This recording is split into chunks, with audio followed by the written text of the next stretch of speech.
Last week we started talking about the tedious process of trading review and improvement. Today we should be able to wrap up that discussion, so don't go away. Hi, this is Tim from TradingStrategyGuides.com. Welcome back to our channel. In last week's video we started to discuss the process of reviewing our trades and using that review to identify possible improvements to our rules. Today we'll continue. Some parts of your trading system are fixed and can't be adjusted or replaced, while other variables are more flexible. They're fixed in the way that they're drawn or how they appear.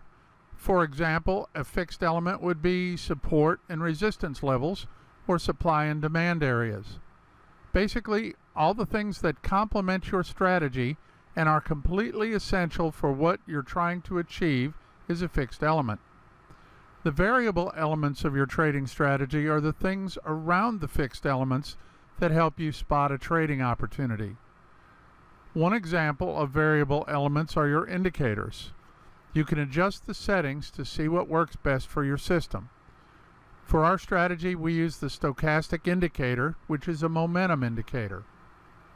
As a general rule of thumb, if you have more than just one element that's trying to show you the same thing in your system, then you should choose one of them and get rid of the rest. Having multiple things on your chart that show the same thing doesn't mean that it will be more accurate.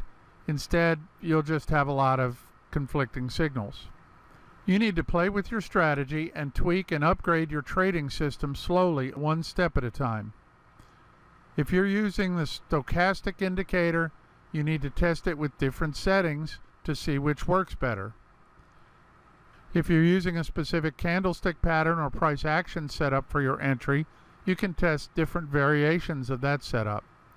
Maybe if you're waiting for a second confirmation candle, your strategy will improve. Instead of using arbitrary settings for the technical indicators that have no relevance to the actual market price, consider using a time period that has some bearing on the price. For example, if we notice that the market is in a 40-period cycle, then use that for the stochastic indicator. You need to systematically test every single variable in your system. This is something that you're not going to be able to do in a single day, but you'll accomplish this slowly over time while you get a better understanding of the market. You can list all the variables that you have changed through this process of optimization in your trading journal. The most important thing is tracking everything you do, because there is no point in backtesting your strategy without doing so, because you'll never see what actually works best. What I'm saying is that you should do this as a scientist would go about running a series of studies. Meticulously record every detail and go through them systematically, one change at a time, to be sure you see the results of each change you make. And of course, record the results. And remember, one result is nothing more than a wild guess. Trading is based on probability, so you're going to have to run multiple tests over time on each variable to be sure you get a representative sample of all the market times, days, or seasons. I do this using multiple trading platforms that run simultaneously on my test system so I can get more results faster. Reviewing past trades can reveal essential information about your trading that can lead to more accurate trades and better performance. You really need to review not just your losing trades, but your winning trades as well.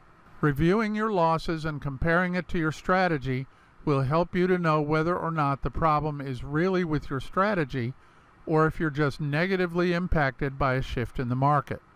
Now, losing is part of the game, and some trades won't work out even if you're meticulously implementing your trading strategy.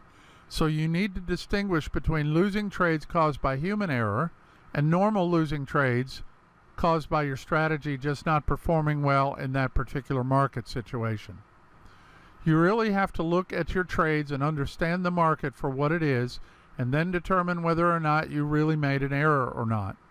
Reviewing your winning trades will help you make more profits later by capitalizing on your strengths.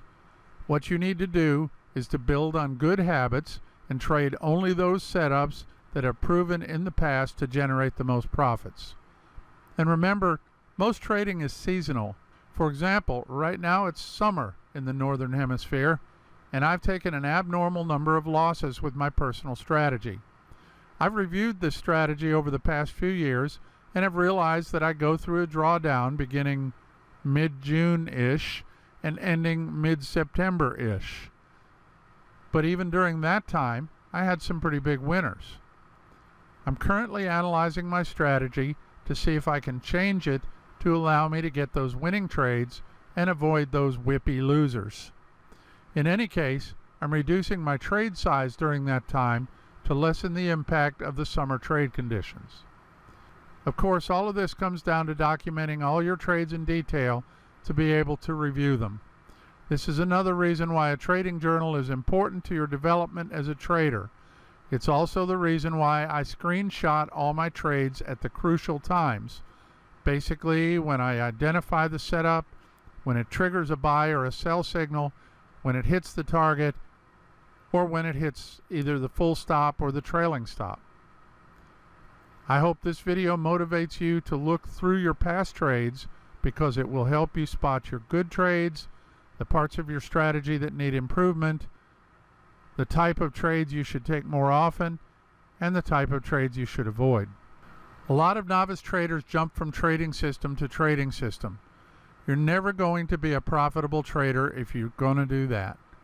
Instead, you should constantly evolve and improve your own strategy through reviewing and optimizing your past trades. This will allow you to rely on your strategy completely because you've tried and tested it by yourself. And confidence in your system is extremely important. The only constant in this market is that it's never constant. It's always changing. So we need to make sure that we're constantly optimizing our trading strategy. Don't be afraid to substitute some elements of your strategy and test them too, if you believe it will improve your trading performance.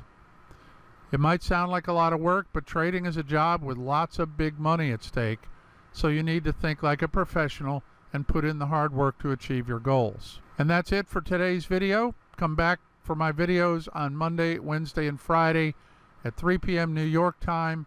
Don't hesitate to ask any questions you may have. Remember, the only stupid question is the unasked one. If this video helped you, smash that like below. Subscribe and hit the bell if you want to be notified of our videos in the future. Have a great Wednesday, and I'll see you on Friday.